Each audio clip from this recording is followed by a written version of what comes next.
Yo, what is up, YouTube?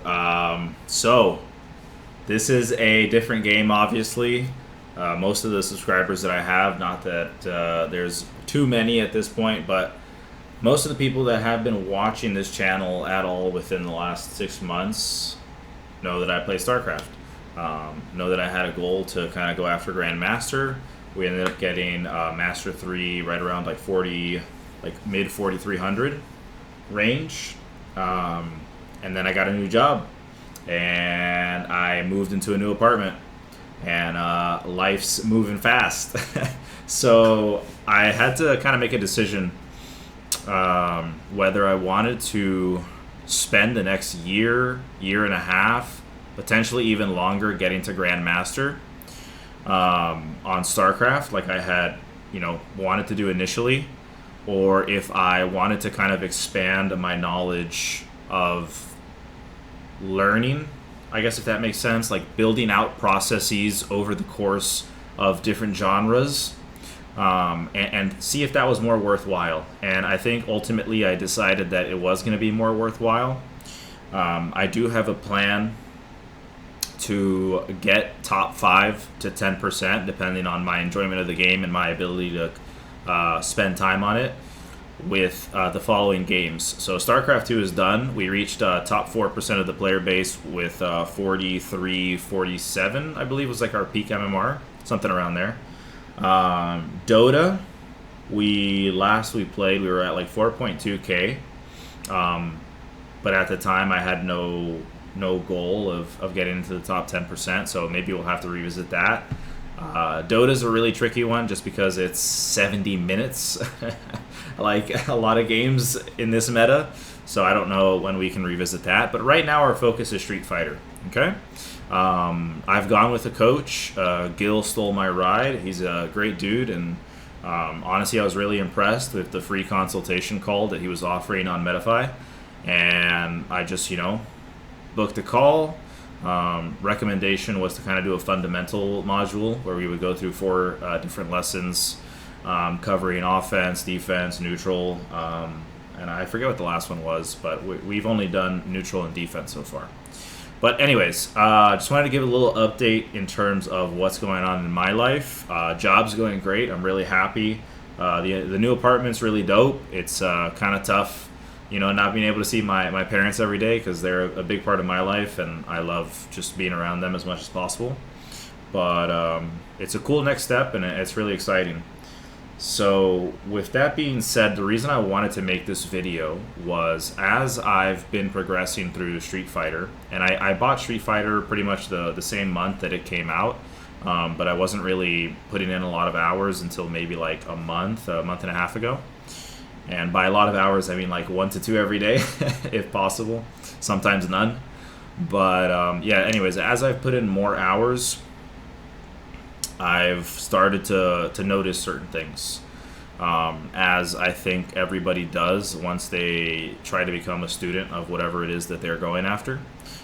In this case, one of the things that I've been really trying to pay attention to is the neutral game, and observing the opponent, and then on top of that, building a either an offense or a defense that makes sense for the situation.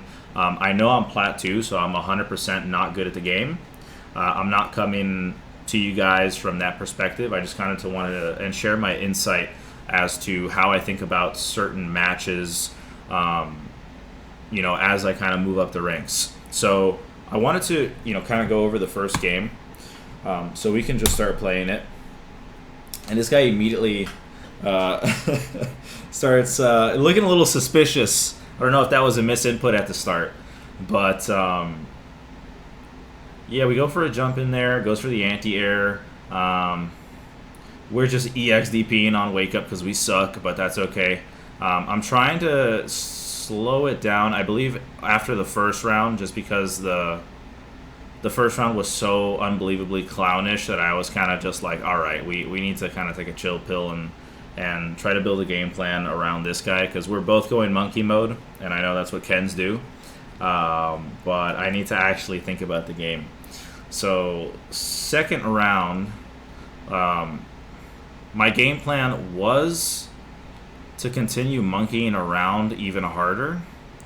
Reason being that I noticed this guy was only pressing buttons. So every single time, if you've noticed, I've gotten counter hits, right? So this means this guy's smashing buttons no matter what. Like, he doesn't respect the turn taking that is a part of the game. And so why would I stop, essentially? So once we kind of establish the fact that this guy's going to press buttons almost no matter what, as soon as I'm within range, he's just starting to press buttons, right? Like, look at that on the right. Like, what is that? What am I seeing? I think he's trying to go for, like, level 3 or some shit, but holy crap. Yeah, I don't know. This is a really embarrassing level 3 wake up. I'm having trouble buffering without, actually pressing the fucking button. And in that case, I dropped the Jinrai. But anyways, so we pretty much got the essence of what this guy was about from the first game. So I'm going to hop into the second game here. And we are going to see a completely different outcome. And it's like not even going to be close, right?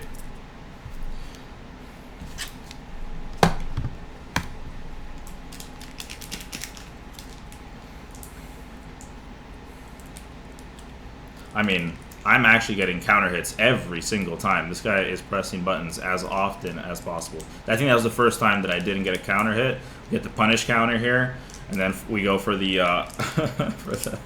for the drive impact because we just haven't done it at all. So I figured I'd catch him off guard there.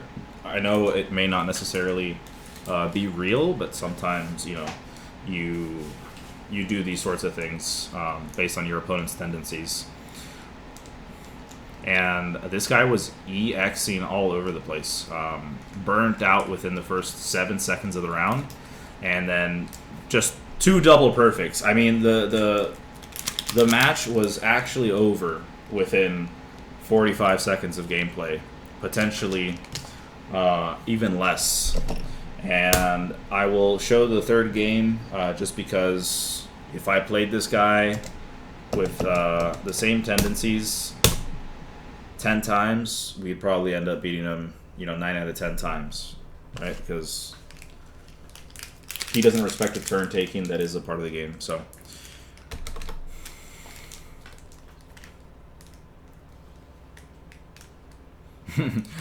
he actually kind of started to adjust a little bit, and I thought it was funny, and I'm like, okay, what are we doing here? Like, we're definitely just doing some pretty clowny shit. As soon as he's not able to jump up and down any longer, we kind of just start getting the offense in. And he's actually changed. So he's trying to adjust a little bit. He's implementing the parry in the corner. But it doesn't seem like there's an actual plan for his parries. He doesn't know what he's going to do next.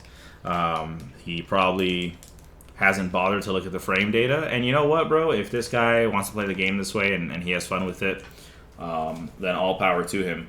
But the reason another reason I wanted to make this video was to show that this guy's 15.2k LP, right? And when I first started the game, I started actually bronze, legitimately bronze. I was playing with Jury, and I just really, really fucking sucked, more than I do now, right? I still suck, but I sucked even more back then. And when I would look at somebody who was 15k, I was like, wow. These guys are pretty good at the game, right? I would get stomped 10 out of 10 times. But the truth is, you're going to have people like this who got to 15.3k doing exactly this. And the way I like to think about it is that if this guy was able to get to 15.3k doing what he was, doing against me, that means that the people that he's played against have consistently failed to recognize that this guy is wildly mashing and are failing to think laterally and think critically about the situation. And there's a fundamental lack of understanding around their own character that doesn't allow them to get the edge against people like that. I understand, at the beginning of this game, I heard a lot of complaints about, E-Honda, headbutt, fucking butt stomp. And the truth is, the only way you're going to learn how to kind of go up against that is if you spend a little bit of time in the lab and just have them do that move over and over and figure out a game plan as to, you know, what is your punish once they do that move. What can you do while they're doing that move? Is there any like break points where you can kind of come in and counter? Beyond that, my recommendation, as always, is to find somebody who's way more knowledgeable than you, who's been doing this a long time or has maybe taken themselves to the top in a short amount of time, or even more preferably taken others to a higher level consistently, and spend some time with them, because I know that they may not always be within everybody's budget, but the truth is the amount of time, energy, and frustration that you would potentially save yourself by spending, you know, $50 or $60 for 2 sessions of 1 hour each, I mean, with a really good coach.